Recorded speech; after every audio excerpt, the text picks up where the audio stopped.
Good morning, everyone. My name is Kirk, and I am the Senior Vice President of Safety and Standards for the National Waste and Recycling Association.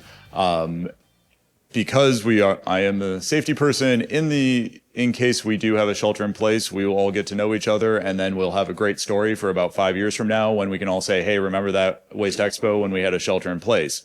If we do have a moment where we do need to evacuate, we will be going out these doors and going to the right, and then we'll go down the steps and we'll go meet at the Marriott across the way. Please look around to make sure you know everybody, see who's around you, so we can make sure everybody gets out of here in one piece.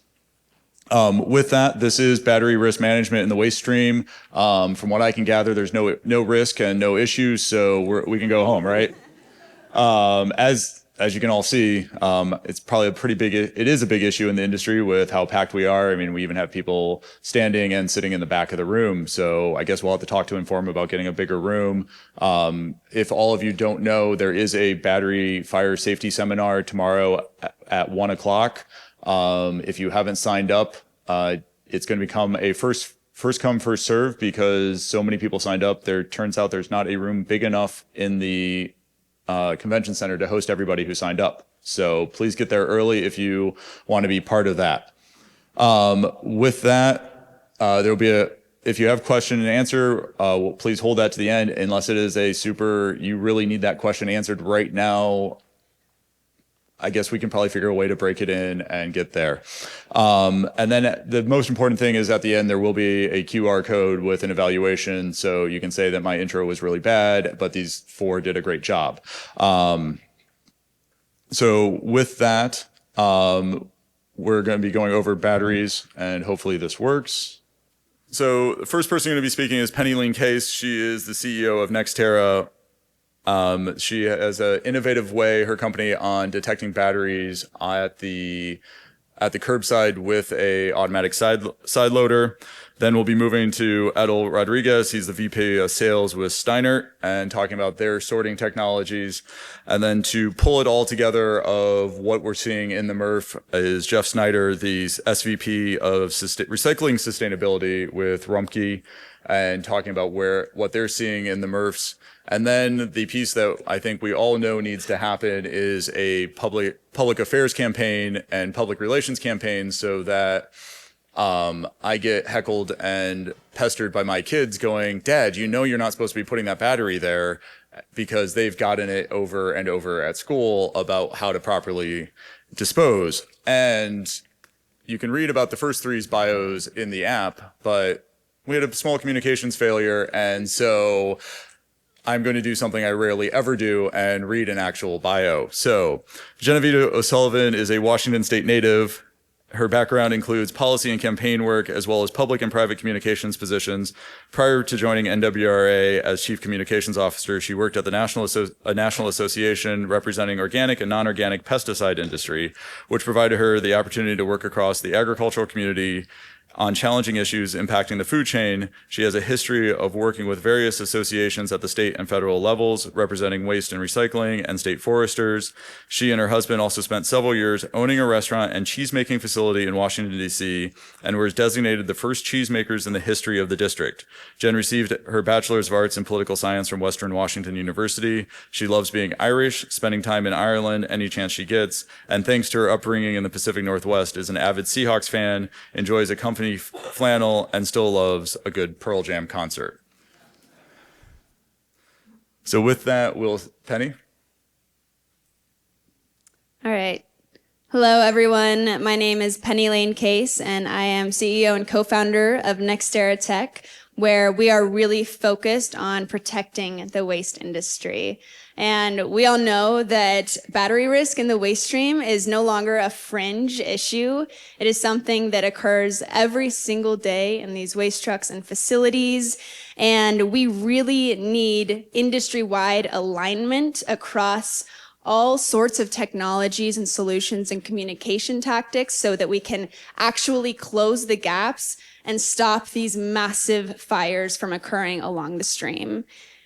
we all know how violent the waste stream is with these lithium-ion batteries. And so at Nexstera Tech, our focus is very simple. We want to bring action as close to the point of origin as possible. And so for us, that is at the curb. We have been developing early detection solutions that are really focused on creating a space where we can build a shift in mindset through technology that enables us to stop batteries from ever entering the waste stream. And so by having pre-collection technology, we can completely mitigate the fire risk that we are seeing in the billions all the way along the stream. And so not only is this a really important part of the safety layer, but it is absolutely critical as one of the layers of this entire system of truly preventing this problem. And so with this, we know that all of these layers are important, but it has to start upstream. The MRF technologies and the systems in place, those are necessary, but it is often too late when a fire actually occurs because the battery has reached the tipping floor. And the messaging, it's so important, but if someone, a consumer, doesn't have the pain point to push them into change, or they don't have the accessibility, things don't often change. And so we know that we need to add a layer where we are enabling action at the curb, where we can connect directly with the consumer that is inhibiting this poor behavior and actually putting the batteries into the waste stream. And so for us, we recognize that we have a transformational power with education by being right at the curb and connected to this source. And so in the future, it is not just detecting these hazardous materials, these lithium-ion batteries. It is flagging that so that we can empower this technology to change actual human behavior so that these batteries are never entering the waste stream in the first place. And so as we get closer to this moment of action, we know that that is when it becomes more effective. And so our role is really building this technology, building these opportunities so that we can make these insights possible for an industry where we've only really had it downstream up until this point. And obviously, we cannot do this alone. That's why we're all here on the panel. That's why each one of us is such an important part of actually solving this problem. And so I'm really excited to hear the rest of the opportunities that we're seeing in this space. And the potential here and the potential of all of us being at this conference is that we can build an interconnected system that actually takes the right steps to solve the problem so that no battery slips through the cracks. And the way that we combine our efforts is having conversations like this and putting more attention into innovation all along this stream, but especially at the curb, because innovation and systems at the curbside are largely unrecognized, and it's the most valuable space to actually make an impact. And so I'm very excited to be here and answer any more questions about what we are doing in this industry to make an impact, because Nextera Tech is really here to influence the way that waste management is operating and protect the industry. We want to provide innovations that the operators like to work with and that actually simplifies your life and protects your people. And so being a part of this panel and being a part of this conversation is very crucial to closing the gap on battery safety. And so thank you for having me, Kirk. Thank you for the introduction, and really looking forward to hearing the rest of you all.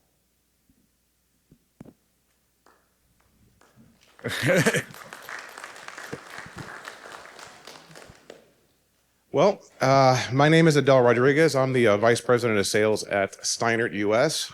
That's a tough intro to follow.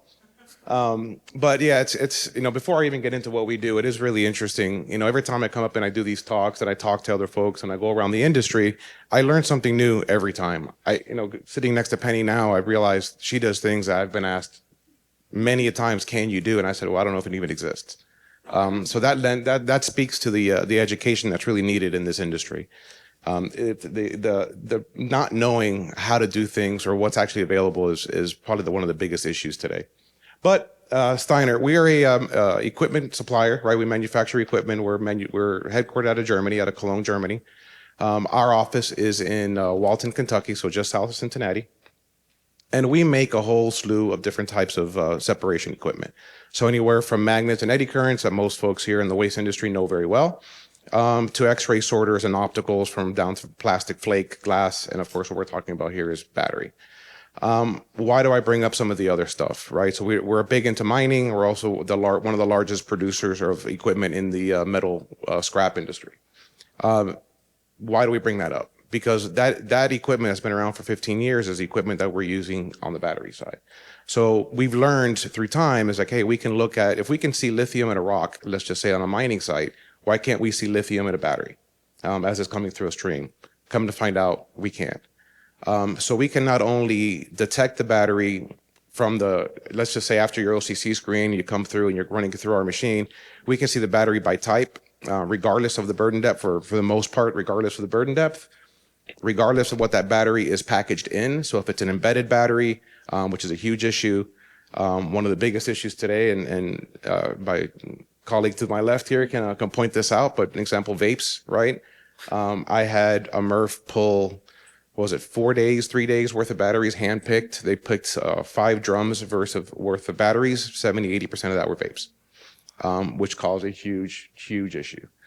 So we can see the batteries inside of those things. We can pull those out in process, so we're not slowing anything down. Not only that, but then we can get into the EPR side of things, which is where this industry is really starting to go.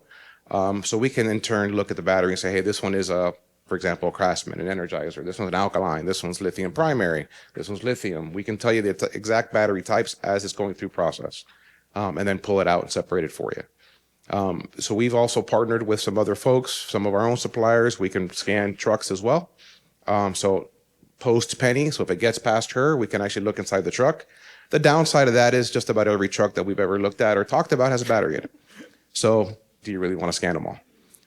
So we can look at that as well. So again, we've got our facility in Walton, Kentucky. We would love for you guys, anybody here, to send material to us at any time. There's a little video there running of these are just batteries being separated at our place, just to kind of show you that it can hit and can separate. We invite you to come on down, send as much material as you want. We will happily run it for you, free of charge, show you how it works. We'll put our money where our mouth is and show you that there is a technology out there that can solve the issue from either the tip floor or in process.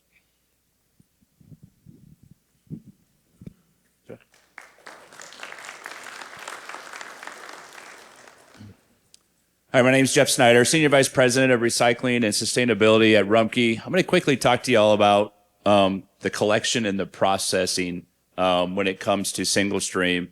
And really what I focus lithium-ion batteries, I kind of identify them the same as what I would identify a Walmart bag or a plastic bag, right? Those are things we don't want in the waste stream or in the recycling stream. We don't want people putting those in their recycling bin, but we have to deal with them. And so the question is, how do we deal with them? So about 3 years ago, I had a company called Visia come to me and said, Jeff, if I could eliminate batteries or C batteries in your stream, would you be interested? And I said, well yeah, right? Absolutely. So we went down that road and we developed on our pre-sort an X-ray machine that identifies and can see through burden depth. So as the material flows out through the process, the X-ray is the new technology that's out there that can see through the material.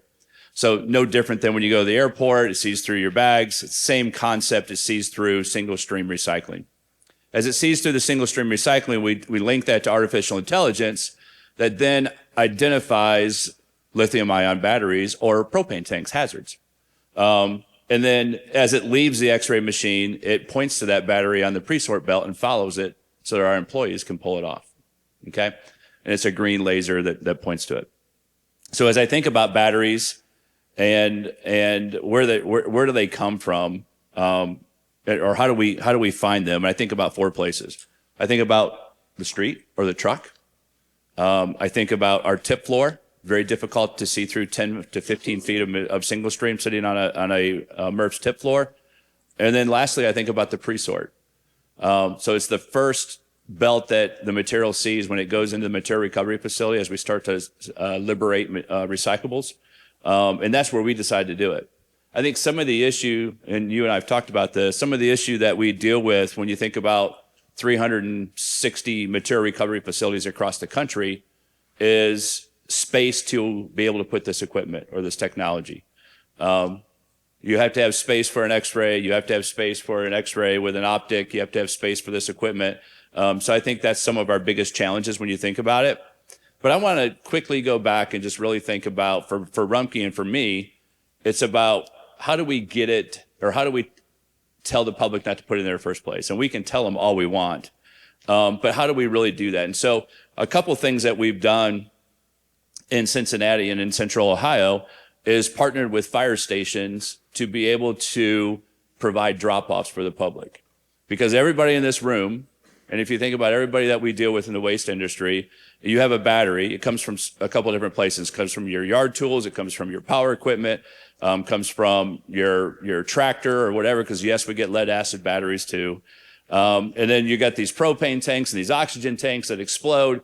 What do we do with them? We don't want them in the waste stream. We don't want them in the landfill. And we don't want them in the recycling stream. So what do we do with them? So we're trying to provide the public with ways to take this type of material to a place and then tell them about it, right? So partnering and putting money where our mouth is and being actually put money into these drop-off centers so that we can educate the public on what to do with lithium-ion batteries. So those are just some things. We'll get into, I think, a little bit more here in a minute, but I just wanted to quickly touch base on that. Do you want to go through these real quick? Yeah, we can. You know, I'm not going to talk about that, but we have 16 recycling facilities and we have 16 landfills. So it's extremely important for us that we continue to drive hazards out of both of these locations. Transfer stations as well. Listen, we don't want them in the transfer station no more than we want them in the landfill. So extremely important when you think about that. And we also don't want them in our 26 to 2,700 trucks we have on the road every day. Not a good scenario there as well. As a matter of fact, we've invested in fire prevention technology in our trucks to be able to deal with fires that happen, not only just from getting material behind the blade of a trash or recycling truck, but also being able to deal with lithium-ion batteries that get in our trucks as well that could potentially catch fire. So if you kind of go on, Kirk, this is what happened to us back in 2012. It was a very bad day in Rumpke's history. We burned our material recovery facility to the ground. And we rebuilt it. We all came together. We rebuilt it very, very quickly. We never missed a beat. But the point is, we don't know if this was a lithium-ion battery or not. It could have been. But we had a hot load come in. And it was a very dry, windy day, and that's what happened. So as you kind of move on, and you think about, go ahead, Kirk, and you move on, this is what we see every day. This is 1 week's worth of batteries that come through our MRFs in Central Ohio. And you can see it's everything from lead acid batteries to lithium ions to a lot of cell phones and iPads and all those things that we see. And then we have to get this material off of our belts, and then we have to sort it, prepare it, and tape it, and everything else we have to do to get it ready to go to recyclers, battery recyclers across Ohio. And we have a couple of them. But a big problem for us for sure. And then if you go lastly, this is the X-ray machine that we actually have. And we're seeing right now about 105 to 110 hazards a day on half of our material. So only have this X-ray machine on half of the material coming through the MRF. So you could double that. This is a 50-ton an hour facility. We have this on 25 tons of that material. This system's about 93% accurate, and we're seeing anywhere from, we're pulling about 70 to 80% of those 105 to 110 hazards a day, and we're physically pulling them off by hand. And I think you're going to talk about how we automate that a little bit. But I just wanted to share some of this with you. This is also propane tanks. This is also oxygen tanks. Those aren't good things. All those things cause baler fires. So we want to get all these hazards off the belt. But I will go back to one comment. It's really about getting it before it gets into our trucks. And how do we get the public to do the right thing? And communication is a big deal. You're going to talk about that. But I will also say a big deal is providing avenues for the public to be able to put their material. So thank you.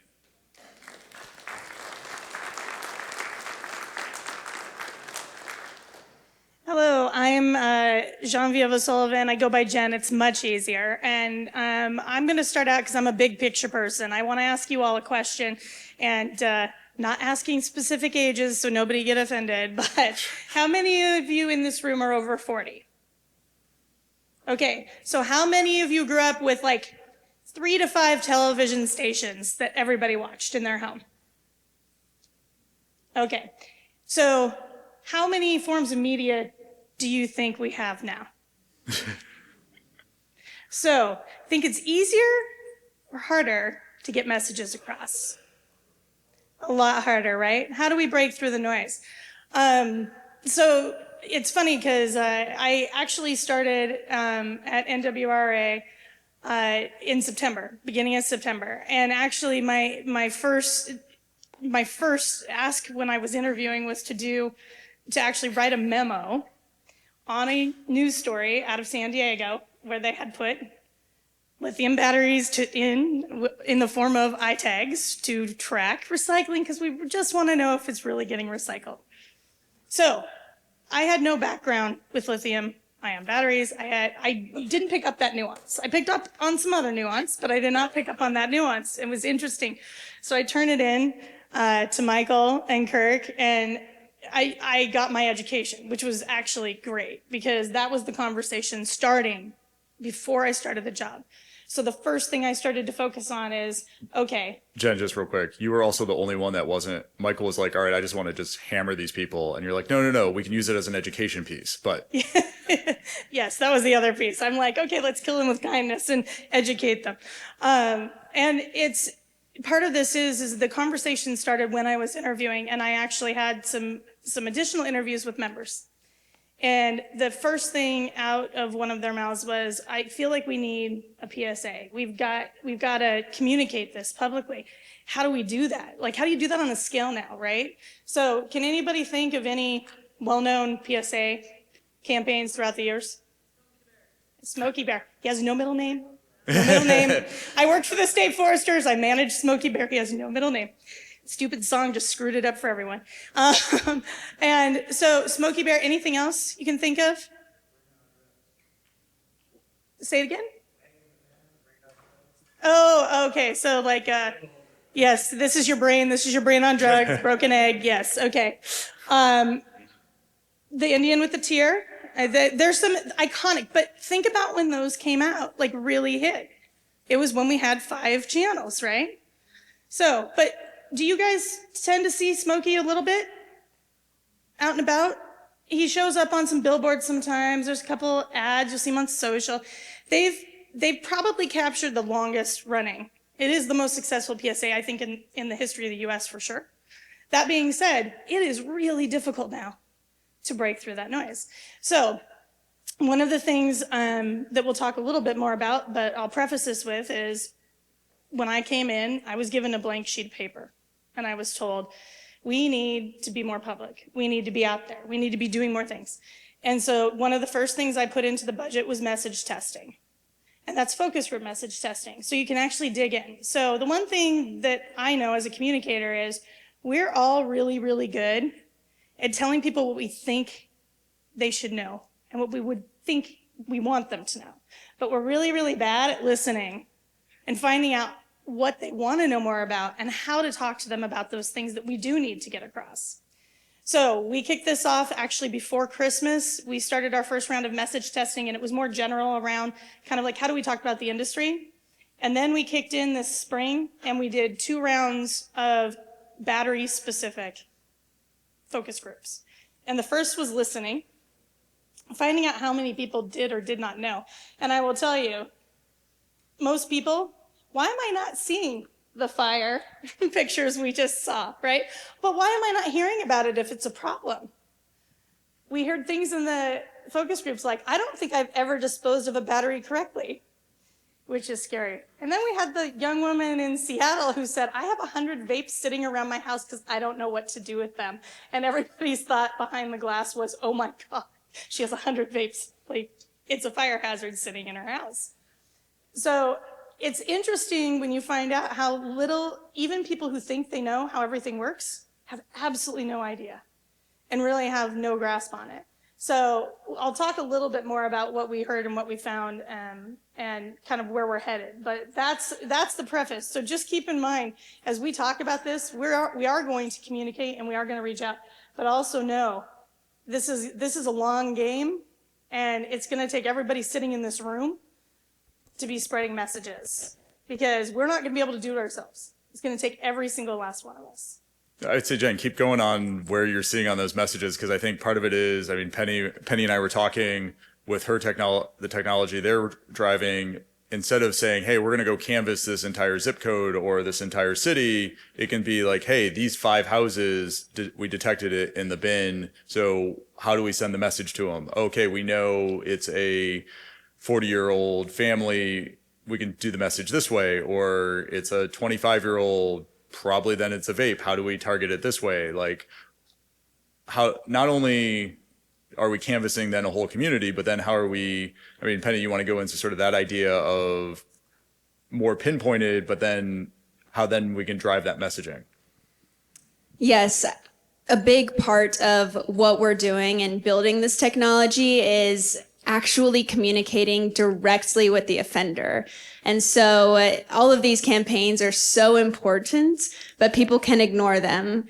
And if we have a pain point where they have to deal with their bins and these hazardous materials, and they're actually being educated at a household or at a more commercial customer level, then we are able to tailor that and really get across the messaging that will impact them, just like you're saying, to change their behavior. And so we think it's important to have both, have that targeted education that is finally accessible through what we're building, and then also have the more broader scale, large, long-lasting campaigns to really drive this generational change. So I like the targeted, and it's funny because we found that when people understood that their dumping a battery in the garbage could actually hurt someone, that was resonant. They also, when they found out that it could hurt, they could start a fire in their home, different things like that if they're not like being stored correctly and other things. These are all things, and this is what I do know across, no matter what you're talking about, it has to impact the person, right? You have to make it personal. It has to be like, you could hurt your garbage truck driver, which, by the way, that's the other thing.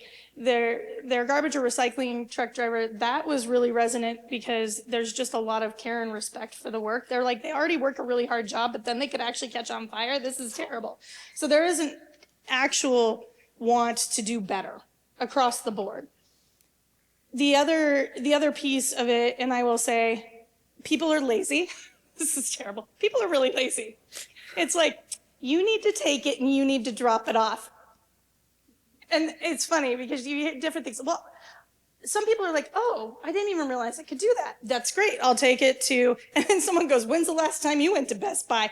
There's definitely cynicism around that. And so I think there's a lot of this conversation about education where we've still got to find solutions, because it's okay, vapes have come up now 3-4 times in this conversation. We still can't process those the way we need to because of how they're classified by regulation, and that they're a controlled substance. And that's what's stopping us. It's not the battery. It's that, which complicates this, because they are really successful right now in Canada taking vapes and recycling. They have a processor to do that. And in the US, we are still battling with the regulation that's stopping that. So I think that's the thing. This is just part of the conversation. And then it's like okay, now what do we do at the end? How do we do collections so that people don't just say, well, it's just one. I'm just going to toss it in because I don't want to go to Home Depot. I don't want to go to Best Buy. Or it's the people, and you do get part of that population who's like, I'm willing to take that extra step and do that thing. And you have people like on my team who are like, we got to change out the batteries and stuff. I was so excited because I got to tape them and I know what to do now. And it's like, it's when people learn and they realize they're doing better. They actually get excited. So there's so many pieces of this that complicate that communication strategy. And part of it is, what's the solution to pickup, disposal? How are we keeping them out of the system so that we don't have them there to begin with? And how are we motivating people enough to go past that lazy want, right? Hear the PSA, come to the gala dinner tonight and stay till the end. There's a big announcement. Yeah, just to kind of comment on that just a little bit, as I think about how we educate the public, one of the things that we talk about all the time is how we get more access and participation in recycling. And so as I think about our customer and we go to their house, we drive by their house and we pick up their recycling, right now we're just dumping their cart, right? The cart gets dumped, ends up in our truck, ends up in our material recovery facility. So if we're going to do contamination or battery detection at the curb, how we communicate to that resident or that customer is so critically important, right? Because what we don't want to do is hurt the recycling infrastructure. We don't want people to be discouraged about recycling, but yet we want them to do the right thing, right? So I think there's a fine line, and I think, a lot of the communication and how we do that is so critically important. Yeah, Jen, Jeff, not to put your colleague on the spot, but Jen and Amanda have a lot of work cut out for them. So, so we got the first line of defense. We're getting through that Swiss cheese. That Swiss cheese on the safety side failed. Now we're getting into your X-ray machines, your technology. Edel, what are you seeing, and how do we do that? And are we also then sort of shooting ourselves in the foot, because then people hear about all the technology we're doing and they're like, well, I can just do it because they're going to catch it at the next piece. And does that then make people even lazier because they're like, well, hey, STEINERT's technology is great. I know they're going to catch it. Yeah, I don't know if you can make them any lazier, to be honest, but it's an education thing, right? If you have a battery, it came out of a drill, everybody knows it came out of a drill, I can recycle this. I have one of my guys sitting in the back here, and he had the joy of having to listen to a Dora the Explorer doll go off for at least a week. I say that it's kind of funny, but people don't understand that plastic little thing actually has a battery in it, right? That's what makes the sound. I tell people, I travel. Right now I'm traveling to come out to WasteExpo. I think I have 14 lithium-ion batteries with me. Yeah. So at the end of the day, there's not one fix for everything. It's just not possible. We can educate until we're blue in the face. We're a European company. Europe is leaps and bounds ahead of us when it comes to recycling. I can tell you right now in Europe, they're going back to, okay, what do we do at the MRF? Because the education side, although it helps, it's not the cure-all. So that's where we come in, is that you kind of have to have the back end, that safety net, in order to capture it all. Otherwise, you're still going to end up failing. Jeff, Yeah, I would agree. That's the reason we have these fire rover systems and these NIR fire detection heat systems in our MRFs as well. Is to find those type of fires and to find those heat sources on our tipping floor.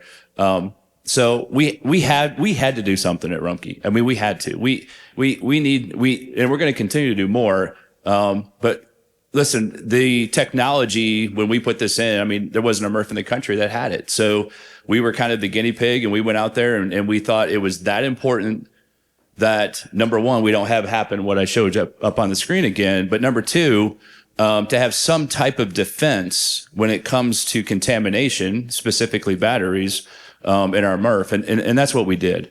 So it's such a big topic, from the education, from the communication side.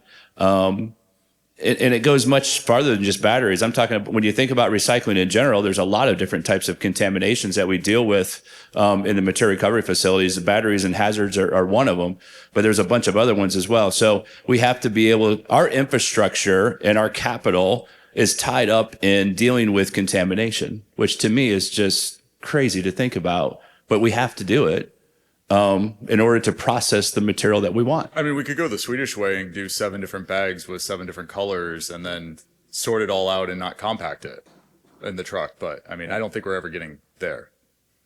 No, we've been there. We don't want to go back to that. We like the one truck system. We just need to do it right. So it's funny because you brought up just the general recycling, and I will say that was the interesting thing too about the focus groups is there's a general frustration across the board because they'll say like, well, I moved states and it's completely different, and I almost laugh because I'm like, you go city to city and it's completely different. And I think Jen, not to get too personal, but you're just moving. Have you checked what the difference is from Maryland to Virginia? Well, I know too much about the difference, and I'm moving from one challenging county to another, and that's a whole nother conversation. But that to be what I'm kind of looking at is, okay, there's an underlying piece of this as we do the education around batteries. It's got to go to recycling as well, because recycling in the public's mind is tied to this conversation. Even when we get to batteries, it devolved back to recycling over and over and over again. And the frustration, which I think is where we get well, how much of this is actually getting recycled anyway, which we get that like cynicism from the public. And part of it is there's no consistency in messaging across the industry for it, because there isn't necessarily consistency in what's happening in different locations. That being said, I think there's opportunity to find those commonalities and highlight those, even if they're aluminum, cardboard, like they're the very base stuff. But I think we have to start doing that. It's funny, so I'm gonna pick on you guys because I've toured the MRF. And I actually used this the other day, that the can being recycled today is gonna be another can in 60 days on the shelf, right? And I actually shared that, I've shared it a couple times, and everybody thinks that's the coolest statistic. Like, that's really interesting. It also makes people realize that recycling is real. There's something about that that's really important. So I think we're going to have to lay the groundwork with recycling education as we go into this battery conversation, because if people don't believe recycling is real to begin with, we're going to have a really hard time getting them to understand why we need them to keep the batteries out of that system. So it is multifaceted, and it's not as simple as we can just talk about batteries. Well, and then you have the Google problem where people are like, oh, I'll just Google it, what I can do. And so I live in DC. I live in a co-op. There's 340 different units, and we have a commercial organics pickup. And guaranteed about once a year, someone puts a chicken carcass or some type of meat in the organics, which it's a commercial organics, which it's accepted. And someone puts a backyard composting thing going, hey, I can't believe someone did this. And it's like, okay, we have to go back through that education. And because they're like, oh, I Googled what can be compostable, not actually reading what the company says. Jeff, you? Yeah, I would just make this quick comment too. I don't want to lose sight. I have some friends in the room, some solid waste districts. Okay, so depending on where you live, what state you live in, the solid waste districts, the municipalities, the cities, the counties are so critically important to partner with those folks to help educate. Because a lot of times what we've done in the past at Rumpke, where people will be like, well, what do I do, Jeff? I mean, where do I send my batteries? And if you don't want them, what do I do with them? All right, so there's a couple of things, but sometimes I'll say, well, communicate to your solid waste districts. Specifically in Ohio and Indiana, because they can give you a lot of those folks have drop-offs, right, where they can partner with that. So I don't want to lose sight of partnering with your solid waste districts and create plans together to be able to deal with the battery issue as well. Yeah, I kind of want to piggyback on that a little bit. So I'm glad you brought that up. So I've been working with several solid waste districts, whether it's in Ohio or Maryland or Illinois, California, a bunch of other spots. And we've actually come up with a solution that they're working with now. Is they're saying, okay, I'm going to go around to the MRFs and actually pick up the batteries for them so they can go into one collection site and then turn around and send it back off. That in conjunction with some other work that we've been doing is partnering with OEMs, right? And that goes into the EPR side of things and what that looks like. Right now, folks like Rumpke, you're taking batteries out because it's a pain in your butt and it's a hazard and it can burn the place down. But what if you turned it into a revenue source, right? What happens if you're able to take that back and to actually send that back to the manufacturer and reuse it, actually recycle it? The previous panel that was up here before, she actually made a good point, right? Out of 100% of the batteries that go bad, 30% are unusable. The other 70 are still usable. but they're not being properly recycled today because folks just don't know how. But partnering with your solid waste districts and those type of folks can actually help get that going, and then it goes back into the, you know, the Craftsmans and the Black and Deckers of the world, that kind of stuff. Yeah, and something about that, which is why we focus so much on the curbside, is as soon as a battery in whatever format, loose or embedded, is introduced to the violence of the truck, it has the potential to be a DDR, or a damaged, defective, recalled battery, which then either can't be or is much harder to be processed. And so by stopping it before it ever enters the system, or having alternative collection agencies that are much more accessible for these consumers, we can create a larger circular battery economy that is able to actually take the critical minerals out so that we can repurpose those, because only 5% of lithium ion batteries are being recycled right now. That's 95% that we can still recover. And so if we have all of these systems in place to support people in taking that change, we will create a much more robust battery ecosystem and a much safer waste system. So that is a reason that we focus on the curb. All right, so we have a couple more minutes left. I couldn't imagine no one has any questions, but does anybody have any questions? Sarah, Lyle.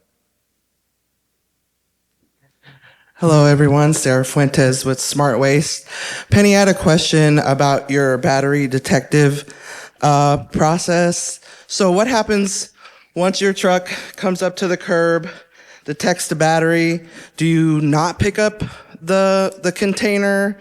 What's that communication like with the driver and the client? Absolutely. So our focus is on making it work for our customer, whatever waste agency we're working with. And some people do elect to leave the bin.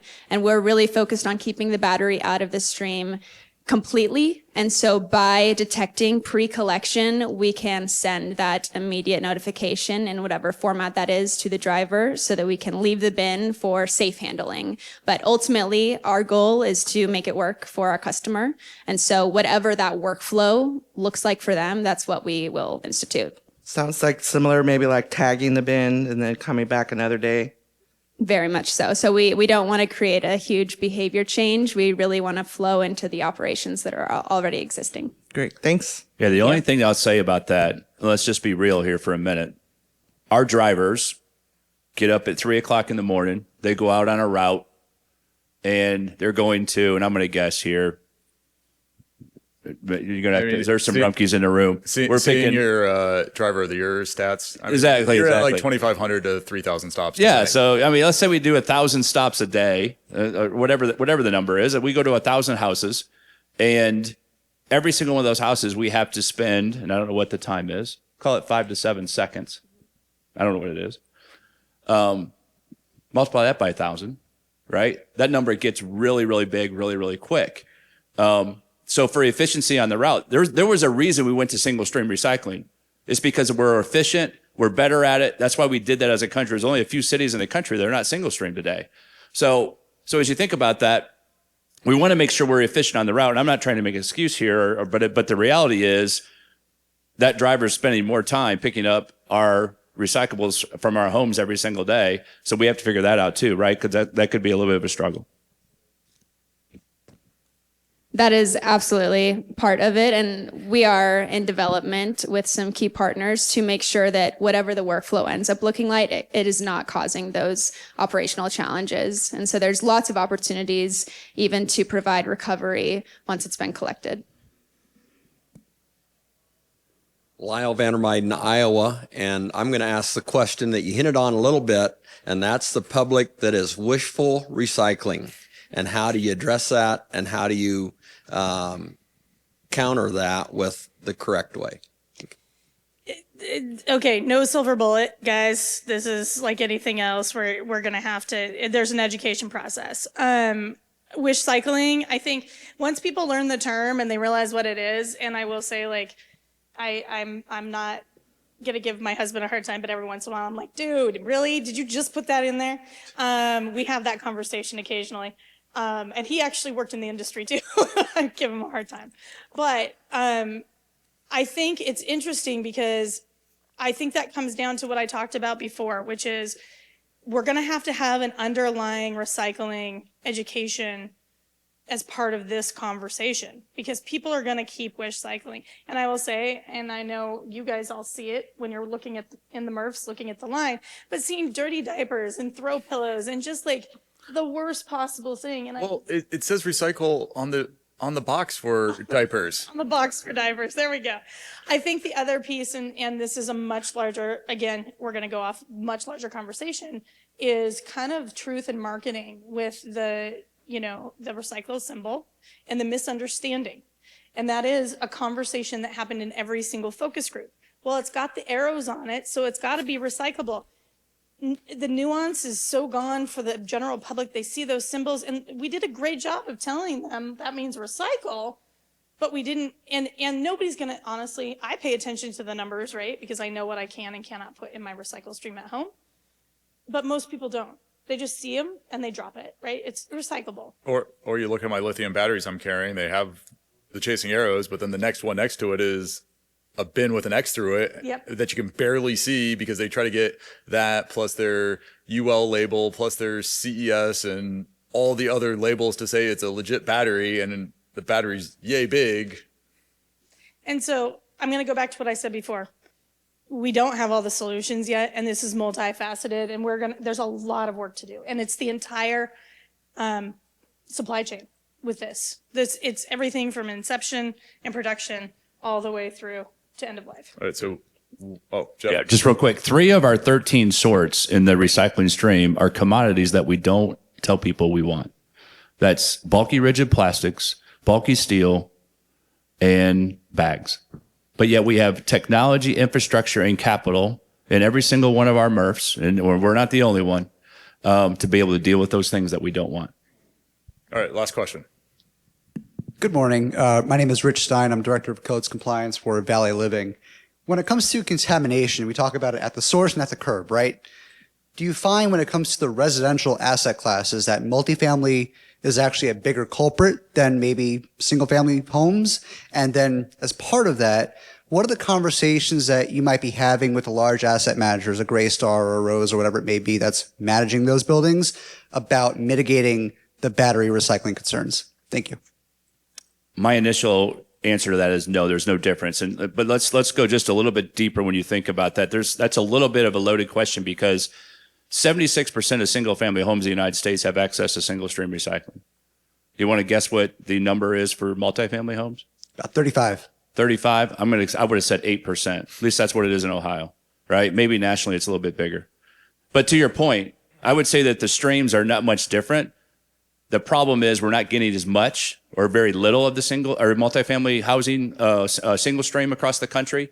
And so the comparative rate is a little bit different when you think about single family homes.